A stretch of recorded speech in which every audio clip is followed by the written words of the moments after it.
Hey, thanks for joining our video. Today I'm going to show you how to make the red Jasper earrings. And they are made with the new seed bead mix called Red Creek. And that's this beautiful mix right here.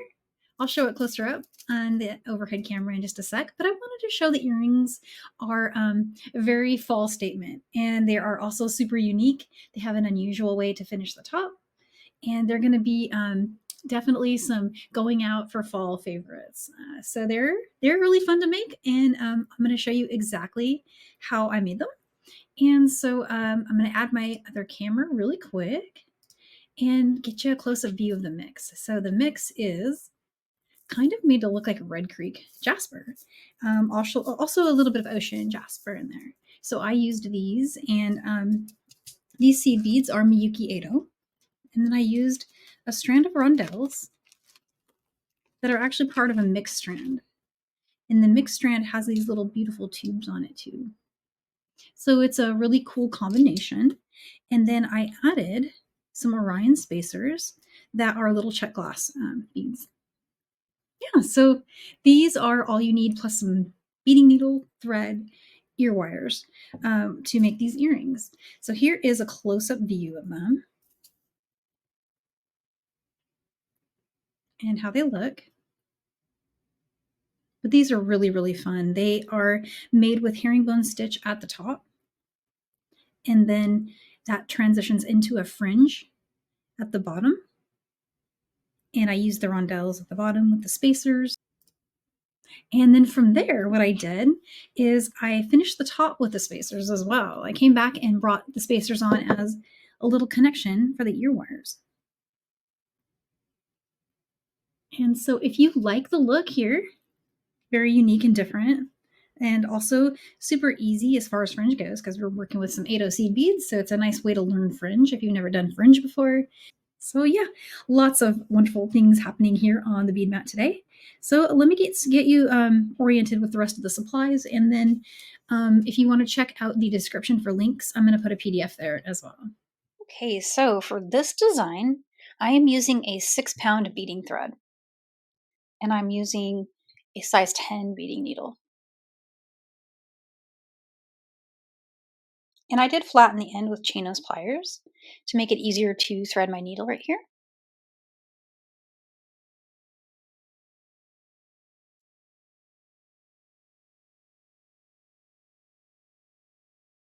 And then I'm going to go ahead and get the seed bead mix ready.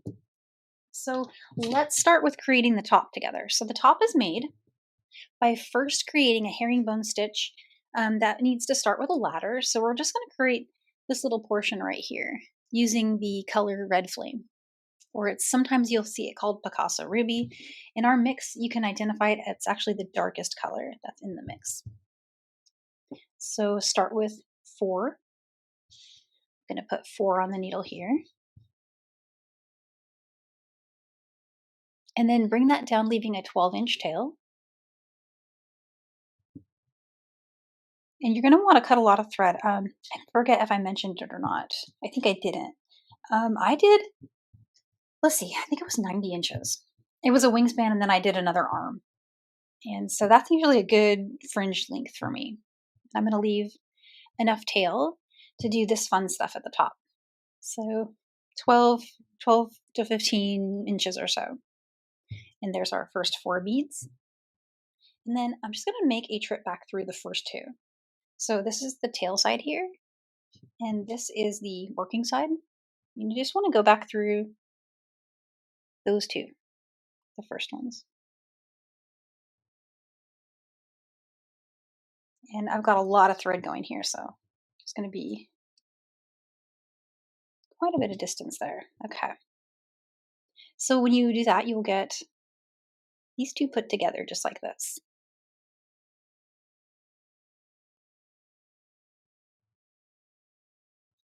Okay.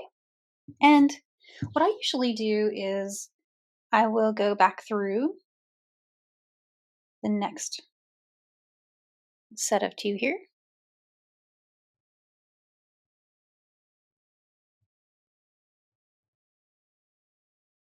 Just like that. And what you can do is take the tail and put it back up through the side, or you can just weave through. But what I'm actually attempting to do right now is to put this tail thread on one side from the top, right? And now I'm going to carry on doing the ladder stitch this way. And that's not required, but it's just an extra little tip to get your tail where you might want it to be later. And let's see, I'm also going to take my needle side here really quick and I'm going to slide it down. I'm working with a really long strand, so it's getting unwieldy. Okay. And so going up through that next little stack here.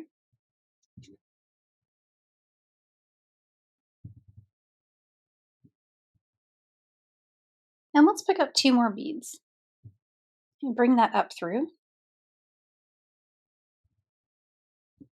And you want to go through the direction that's opposite of the way your thread's coming out. So you're kind of making a circle, right? And you'll get like a little side by side position. And now go ahead and come down through those beads you just added. But we're going to do that until we have a total. Let's see, how big was my starting row again? 2, 3, 4, 5, 6, 7, 8. So we're going to make the ladder stitch row a total of 8 columns. Each of these stacks of 2 is a column.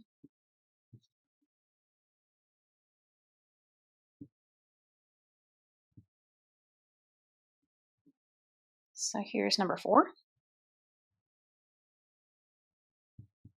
Let's see, we'll just come right back up through.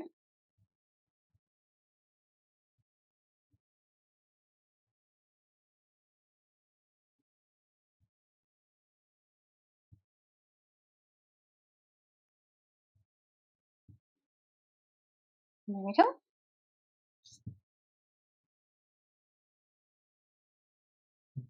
Oops. And this is a really long thread. It does tend to get caught. Let's see. I'm just really quickly going to tighten up the work from, because I think I loosened it. There we go. All right. Need to do 2 more.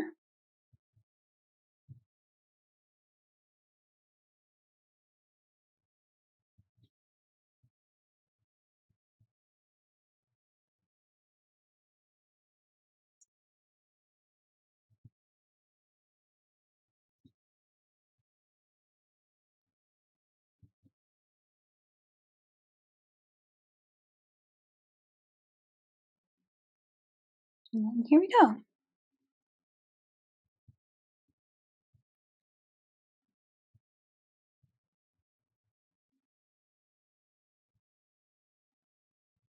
So at the end of your 8th column, you'll have something that looks like that. Just double check, make sure you have 8. And then from here, what we're going to do is we're going to try to bring our thread so we're heading this way. And go ahead and just leave the tail behind over here. Okay, so the best way to do that turn, because see right now, we're both of our strands are heading in this direction. What I like to do is just a side step turn, and it puts the thread on the side of the top bead, but it has a kind of a bonus of it will make these edges stay really close together like that. See, you just want to take your needle through the bead like that.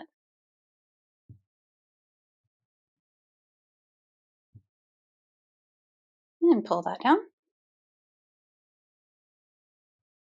And see, the thread is not visible, but you get a nice little flat edge at the top, which is really cool. Okay, so from here, we're going to do herringbone stitch for a certain number of rows. And I'm going to just lay this out like that now. We're going to do a pattern that looks like this. So your first 2 rows are those. Those are done.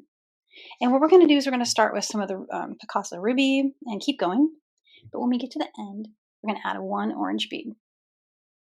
When we start the next row after that, we'll add 2 orange beads. The whole way to do this is just you're going to create, each row will have an extra orange in it. And that'll either be added at the end or the beginning as you're heading this way versus that way. So let's go ahead and just do that together. And right now my thread is exiting from right here. So let's start with 2 of the Picassos. So again, this is the Ruby Picasso. And go down through the second column.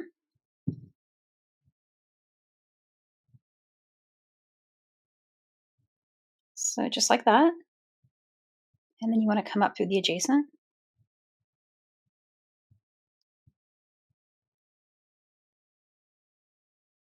And repeat that again. So far, we're just working with the same color bead.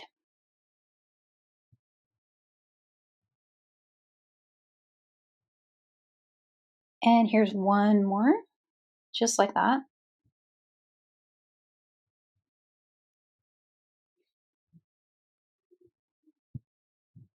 And then on this last column, we're going to add another Picasso color, but then start by adding one of these silver lined orangey colors and go ahead and head down through the last stack of 2 there. There you go. So there's the first row of herringbone. It's already done. And this is how you make a bracelet like this too. If you wanted to make just a whole stripy bracelet, you could keep going. From here, I'm going to show that step up again. And this is a thread show step up against these colors. It's totally great. It looks fine. And I went ahead and continued through the orange bead. And so you end up with both of these edge beads here, nice and locked down. They look flat now against the top. So I've always liked herringbone stitch with that kind of a step up for that reason. And now all the rest of them are going to look really flowy because the same little version of step up I've been doing, if I do that on all the sides, it'll preserve that V shape in the stitching. That looks so cool. So to start the next row, we're always going to have an extra orange bead with every subsequent row. And so that's what I'm doing here. So I've got 2 oranges now. Bring that down.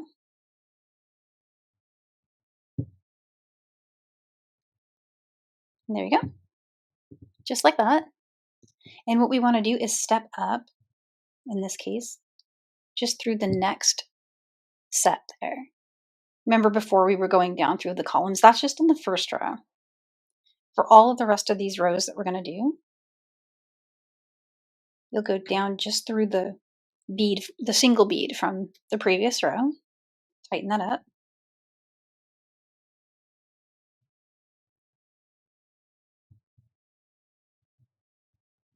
And then you just come up through the bead in the next row.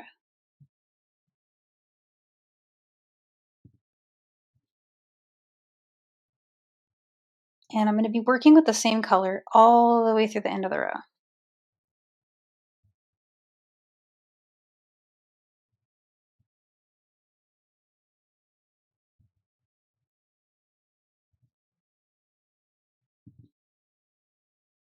So there, just like that. And I do flip the work, so I'm working in sometimes different directions. I don't know, I think I just flip it kind of randomly. From here, here's another one of those little turn step ups where you just come up through the bead that is right there. So the one you just added.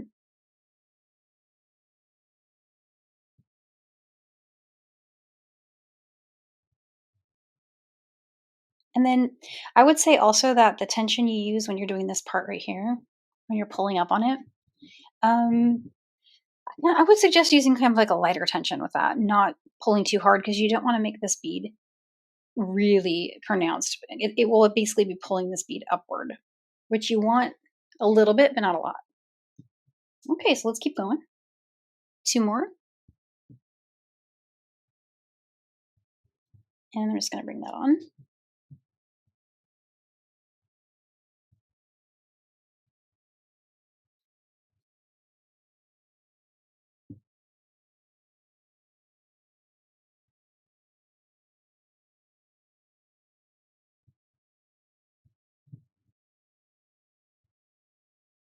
Working with these really long thread strands like this, you just want to kind of caution warning from me is that it'll keep catching on everything around you. So, like, it'll catch on your watch, it'll catch on the corner of your table, keyboard tray, all that. All right, so I want to highlight something really quick here. So, this one, I'm going to start with the first color, the dark red, the ruby Picasso. But then we're ending this row. Remember the last one had two? We need to have three of the new color, the orange bead. So let's get through one of those for now because we're doing it in sets of two. So one Picasso and one orange. So that finishes that column. And then you want to do your regular step up to the next column just like that. And this will be two oranges.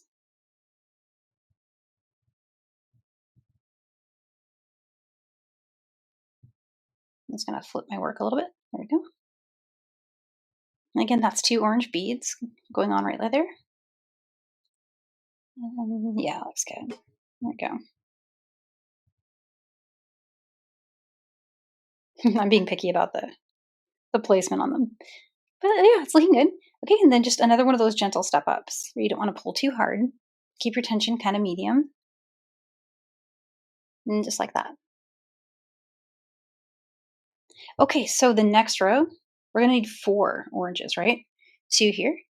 And then you want to put two more there.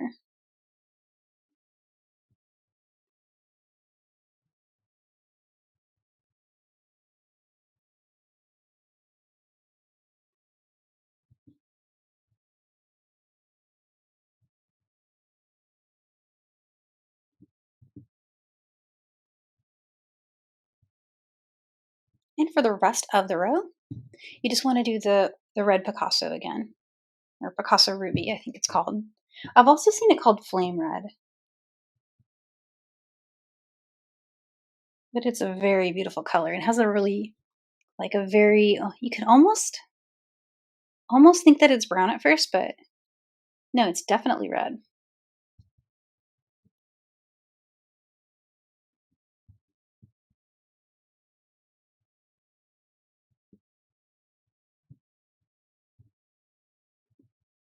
Oops, there we go.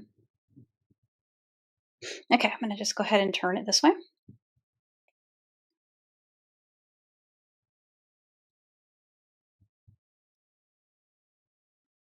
And there you go.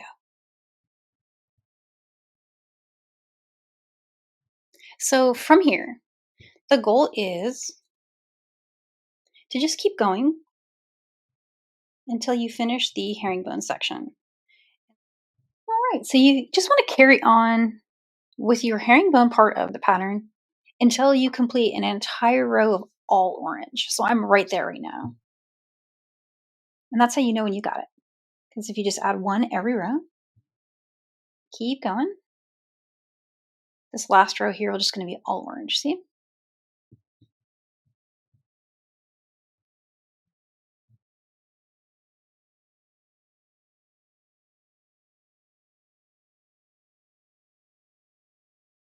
One thing I really love about this stitch is once you get going, they do kind of pop right into place, which is really cool.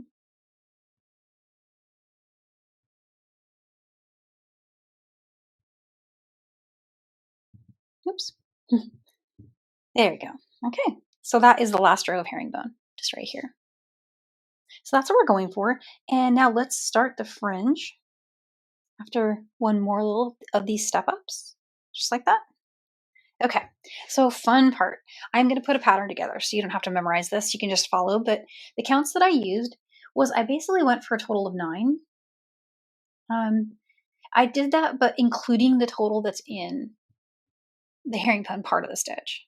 So each section has 9, and the way that it works is I completed it by adding the first one here, and then there's 2 and 2 and 2. So basically, in total, for every single orange, you'll have 9, and then just add 9, 9, and 9 of each of the colors.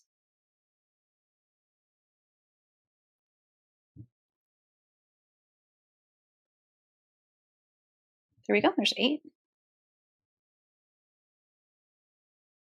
So that gives us a total of 9 in that color block. And then we're going to pick up 9 fennel.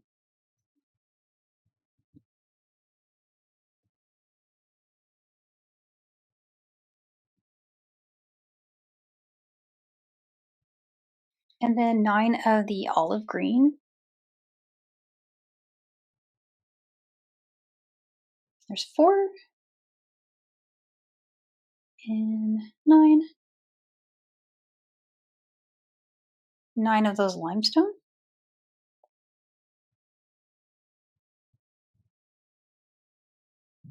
Okay.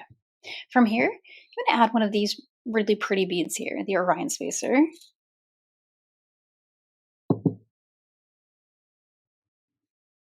A rondelle, and a Picasso ruby. Skip the last bead, and then try to get through. I'm usually able to get through 2 sections. Let's see. Right about there, yeah. In one swoop, that's about how far I can go.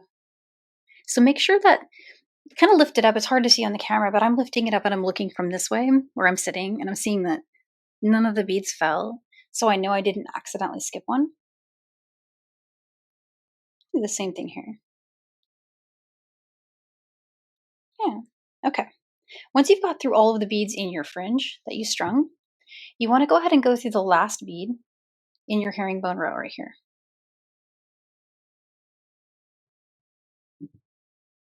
And I started pulling my fringe through, but now before I finish the job, I'm going to grab the bottom bead here and just give that one last little tighten. And just use some medium tension here because you want it to have some flow. From here, just make a turn through your next bead.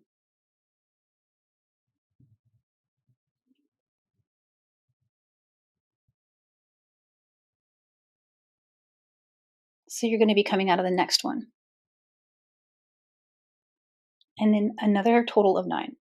2 are here already, 1 and 2. And I'm going to need to get a little bit more of my mix. Here's 3, 4, 5, 6. And let's get this.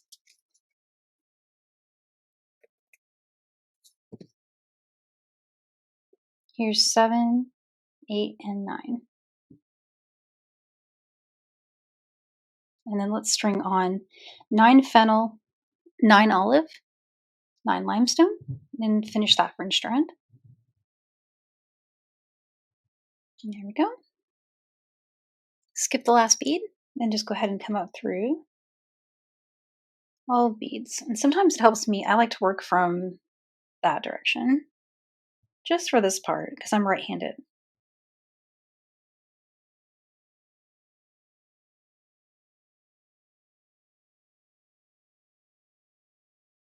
And I went ahead and went through the last bead in the herringbone row.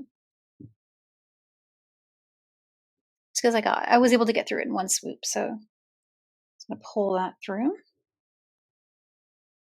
Let's pinch that last bead for this last little part right here. There we go. Okay, same thing we did before. We're going to just make a turn and go down through the next bead here.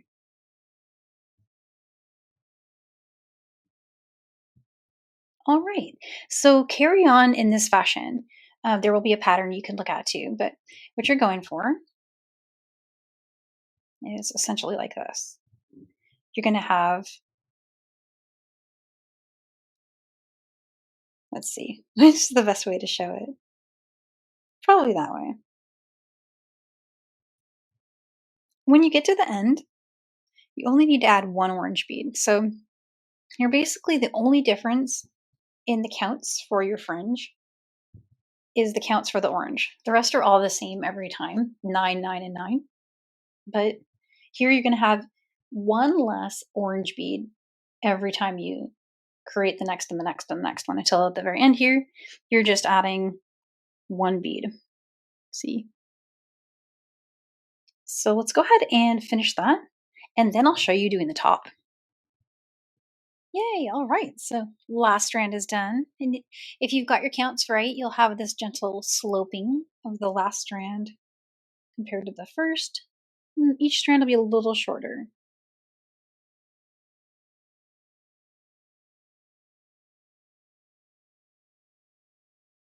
All right, so when you get to the bottom row there with your needle, go ahead and go through that last bead just like we've been doing for all the strands and finish that last strand just like we did with the others. Okay. And so essentially this part of the design is complete, but all you have left to do is weave in the remaining working thread. And the best way to do that is to follow the existing thread path through the herringbone work that we have here.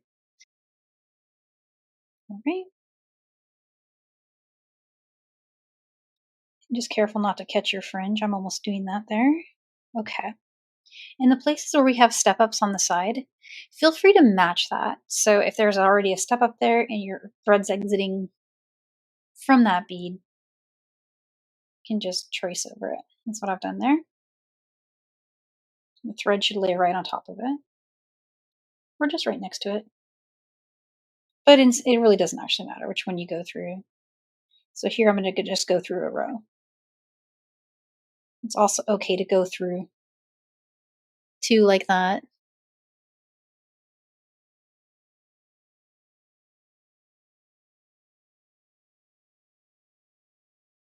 And this is also a great chance to tighten up things if you feel like it needs it. I feel like tightening up this corner. So there we go. And I'm going to head up to the side beads. With herringbone, it can be a little tricky to get your needle through because each of the beads is slanted a little bit, right? And so what you want to do is just kind of gently wiggle your needle, and then you can do step ups as normal. So like this, just to start and get yourself into another row, for example. There we go. Accidentally, I went through all the beads after saying that. Sometimes I can do it and sometimes not.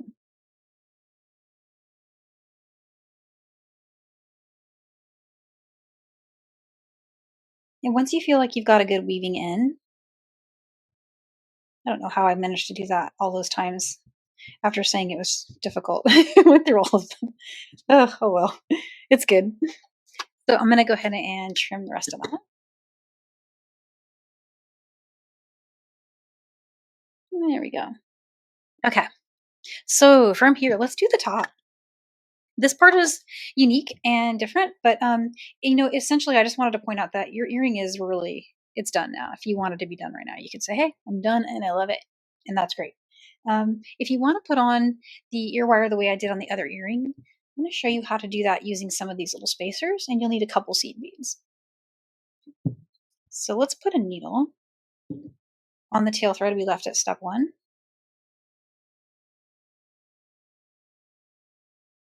Okay. And I'm already where I want to be. And all I did is I took a bunch of these. And for the first pass, we're just going to pick up one and go down through the next column.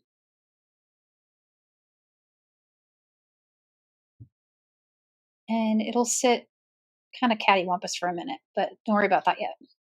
It's going to be kind of like that. And then I'm going to just go ahead and come up through the next column. So just right there like that.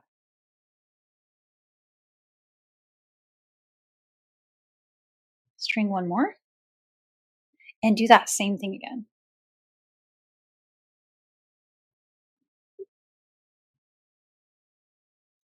And we're just going to carry on like this to the end of the row.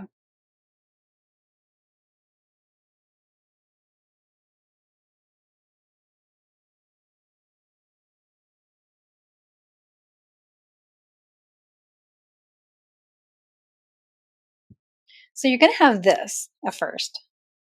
And I looked at that and I saw a peyote stitch because there's gaps and up beads, right? So that's what I did is I just decided to do a little step up here on the side. I went down through both of these beads, right? When I did this addition. So I'm exiting from right there.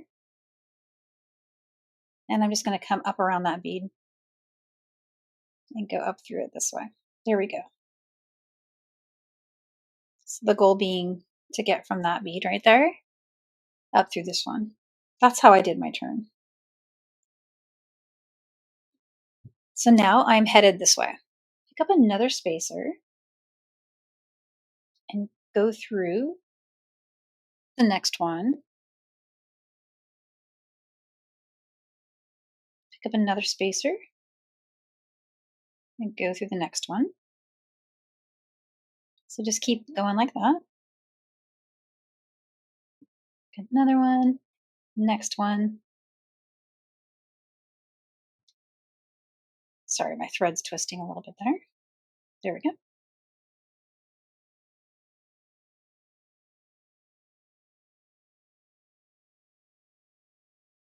And then one more.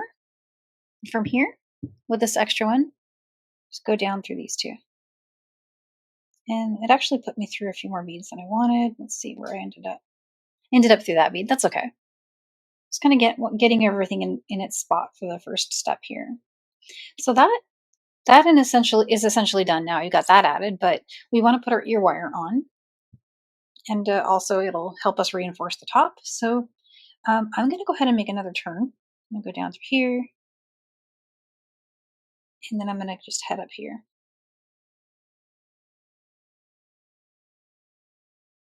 And I'm going to go through all those beads. It actually doesn't matter where you make your turn.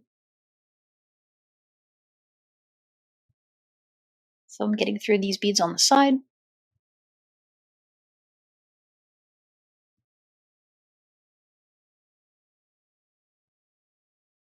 And from here, just go ahead and you should be able to just needle your needle all the way through. And what you want to do is come out of the middle one.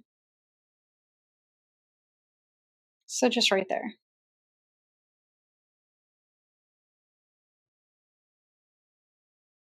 And if you'd like a count for that, it's 2, 3, 4. It's the fifth one in. So you'll have 4 on each side of it. I used olive and my ear wire. Let me grab that really quick.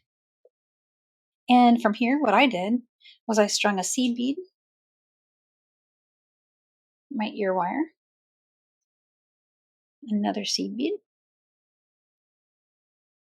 and then a loop through just that bead right there.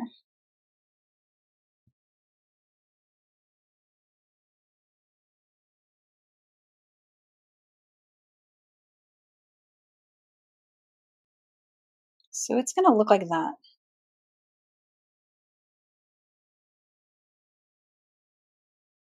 And I'm going to go through it one more time. So here's up through the seed bead, through the ear wire, through that other seed bead. And then I'm going to go back through that bead again. This time I'm going to carry on through all the beads next to it to bring me over here.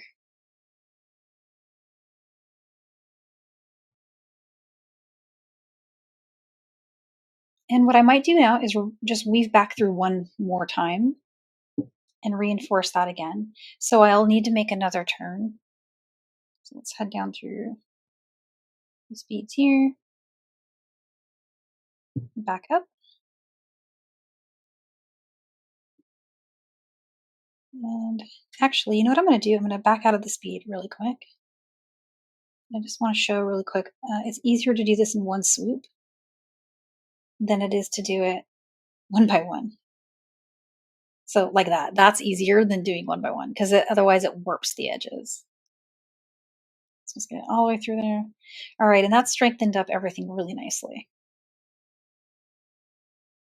So that is how I made these cute little earrings. I'm going to go ahead and just weave down from here, heading into the work. And then from there, I'm just going to weave around and trim it. All right, and there they are. Now I'm not a one-ear wonder anymore. All right, so these are the beautiful Red Creek Jasper earrings, and I hope you loved making them. Hope you're wearing them, and that you're enjoying how they look. Let's try them on. Let's see how they look on. There they are, all set and all finished. Yeah, and then I've got to go record the intro now for this video. They do them in reverse. I only had one earring when we started, so here they are. And I am excited because I'm going to make these in other colors too. I think that's going to be really fun. And my new obsession are these little Orion spacers. I had never seen those before. till the Sam Speed box sent them to me for the first time. I'd never seen them, and they are so cute. And again, this is the Red Creek mix. It's made of Miyuki 80 seed beads. You can get it from the link in my description from Sam's Bead Shop, along with the strand of Jasper that I used. And then if you want to check out the video that I did on Saturday, the 24th of August, was a beautiful set of gemstone jewelry that used the same mix in a different little kind of like rope configuration. And I have one more surprise coming. Probably more than one, but there's one planned at least. And let me just show it to you really quick. There are these really beautiful pendants. And so I'm going to do a rope stitch that suspends the pendant. It's going to be really pretty. There's this one, and there's also another shape that was a new to me shape that I think looks really neat. Let me see. There's like a few here. I'll show you up close on the other camera, but look at that. Have you seen these before? I haven't seen this one. This is a new shape for me. So it's top drilled. It's drilled in that direction. Let's take a look at it on the mat really quick. I'm gonna add this one back. And show you those. Look at those. Yeah, that's really pretty. So these links, as of the time I'm filming this right now, aren't up just yet on the website where you can find the other ones. So I do need to add that still. I also need to finish the instructions for the design where these will be suspended, but I just want to give you a sneak preview of there's more to come. So if you want to grab more than one of these tubes, it might come in handy. So yeah, thank you for tuning in. Happy beading, guys. Bye.